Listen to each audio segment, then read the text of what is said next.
According to poetryfoundation.org, Robert Hayden was an African-American poet. He was born in 1913 in Detroit, Michigan and died in 1980 in Ann Arbor, Michigan. His poetry mainly focused in the life of African Americans in the U.S. Biography.com says that his work addressed the plight of African Americans, explicitly political themes, such as the Vietnam War. The history of slavery and emancipation was a recurring theme. Thanks to his popular poems and amazing poetry, Robert Hayden received many honors. Biography.com states that he was elected to the American Academy of Poets in 1975. 1 year later, he became the first African American to serve as the Library of Congress consultant in poetry, a position that was later renamed to Poet Laureate. One of Hayden's best-known poems is. This is a good example of Hayden's style. Simple but with a powerful message. The form of this poem is composed of 3 stanzas. The first stanza has 5 lines, the second stanza has 4 lines, and the third has 5 lines, for a total of 14 lines. This sounds like it's a sonnet, but it's not. Shmoop.com says that this poem is not written in regular iambic pentameter form, something that is very rare, because most of the poems are written in this form.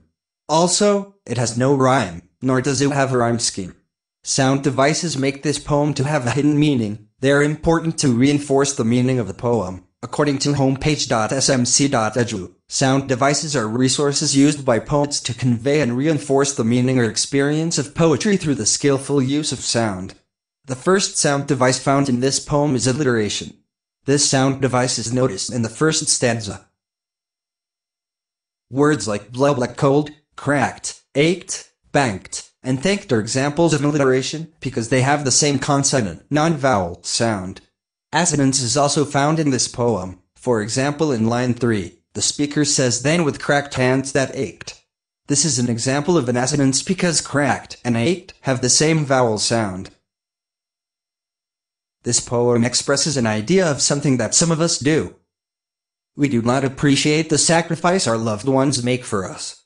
For example, in the first stanza, Hayden describes in lines 1 and 2, that his father got up early and put his clothes on in the blah blah cold. Then with a cold tone, he expresses in line 5 no one ever thanked him. Sometimes we do not appreciate the effort our parents make to have a better life.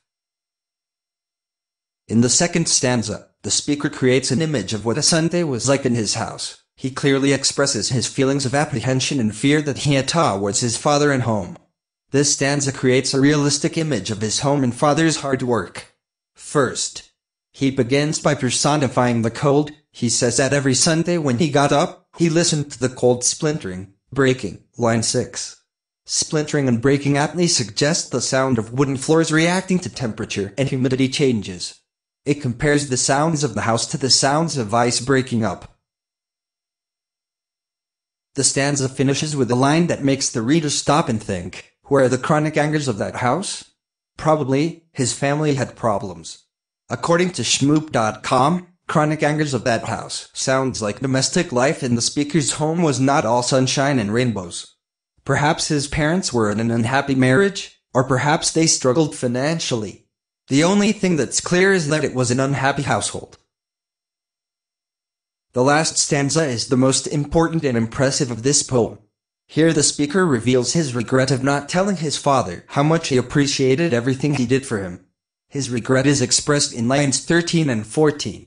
The speaker asks himself these questions: what did I know? What did I know of love's austere and lonely offices? The repetition of what did I know? In these lines is a way of saying that he truly feels remorseful. It gives us the feeling that his father is not with him anymore. The last line of the poem could be interpreted in different ways.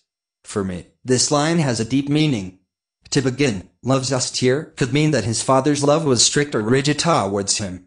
But at the end of the day, parental love is parental love, and it could be shown in different ways.